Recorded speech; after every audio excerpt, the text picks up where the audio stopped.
Yo guys, what's going on? It's your buddy Double D, and welcome back to Tom Clancy's The Division. Today we're going to be talking about something pretty important that's going to affect your style of gameplay and the meta of the game.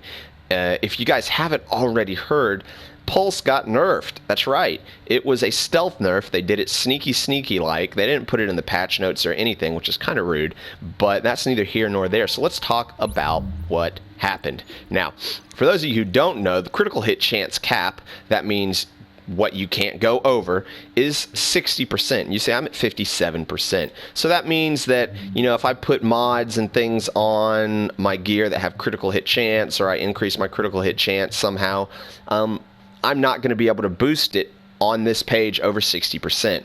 Now, up until patch 1.2, what happened was when you use Pulse, you can see critical hit chance increase, a base of 16% for a total of 22.10%. And that would be higher, and higher, obviously based on your skill power. So the reason that this was an absolute must for everybody was because it would boost your DPS tremendously, simply due to the fact that you could go over the critical hit cap, and depending on your skill power, you could potentially get all the way up to 100% critical hit chance, which is absurd. It's insane, and that's why a lot of people saw themselves getting insta-melted in patch 1.1. So they changed that, and it's great. I'm really glad that they did, and that's why you're noticing when you go out to PvP that people seem a little tankier. It's not just because of the 75% armor mitigation. It's not just because of the hit points. It's not because of the toughness stat. It's because Pulse has been nerfed, and you're no longer going above that critical hit chance cap. And that's awesome. I think that definitely needed to happen because people were getting melted way too fast. So what does this mean for us in our builds? Well, it does open the door to a lot of potential other skills, and I'm going to show you the skills that I think are definitely viable replacements. Now, I personally will always use First Aid with Overdose, simply because I like having that heal. If you get caught with no med kits, whatever, my personal playstyle is I like that. But what am I going to use to replace Pulse? Well, there are a couple of things, starting with Sticky Bomb and Flashbang mod. Now, if you had a high enough skill power, obviously that's what a lot of people are doing right now, is they're running around with the BFB attachment, the big fucking bomb, and they're just one-shotting people. But people are starting to put on the two-piece final measure, and it's kind of negating that. So what I like to do is I like to run around with Flashbang, simply because you can EMP and disorient the agents, and it creates a really bad situation for them. So if you get somebody really low and you hit them with that Flashbang, they're not going to be able to pop their super, they're not going to be able to heal themselves, and it's going to be an easy finish for you.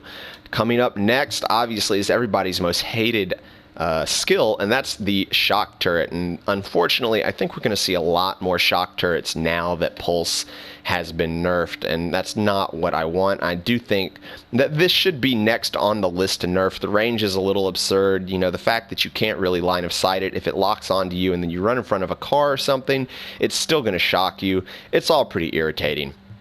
But that brings me to my next skill that I think is extremely viable, that counteracts that, and that is Support Station with the Immunizer attachment. And that basically makes you immune to things like EMP grenades, shock turrets, incendiary bullets, incendiary grenades, all of the things that you hate. So this is a really big one, and this is probably the one that I will run with the most. And the last one that I think is really viable is Smart Cover with Recharger. Now, excuse me, not Recharger.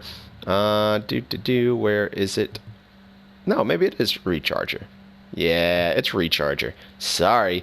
You get a damage resistance and a damage buff, and you can see you get a 31% damage resistance and a 23.6 damage buff. Now, the thing about it is, and I haven't tested this, and I definitely will and get back to you, but if they nerfed this to where it can't take you above the cap, I wonder if they nerf this to where it can't take you above the cap. But we'll have to do some research into that. But just kind of recapping, these are the ones that I am going to personally be running. I think you guys should give a shot if you haven't already. Is Sticky Bomb with Flashbang, Shock Turret, obviously. I'm sorry for the Shock Turret spam we're creating.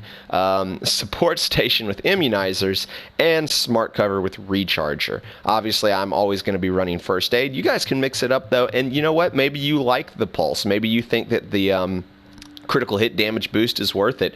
I just personally don't. As far as mobile cover, I am not aware of anybody using mobile cover for anything other than glitching through walls. I don't even know why it's in the game at this point. I do like to troll people, though. I like to throw it in front of a doorway and not let people through while I'm killing them, but that's just me. And then Secret Mines, I have some friends that use this, and I've seen some agents running around trying to use it, but it's more irritating than effective, so I'm not personally going to be running it. And then Ballistic Shield, I guess this could be used. I don't know. I'm not going to use it. So, yeah. Anyways, I hope you guys found this video informative, and I hope it helps you. I hope you're not too upset over the stealth nerf. If you are, leave a comment in the comment section below. Let me know what you think. Let me know what you think this means for the game going forward, and I will catch you guys in the next video. Double D out. Peace.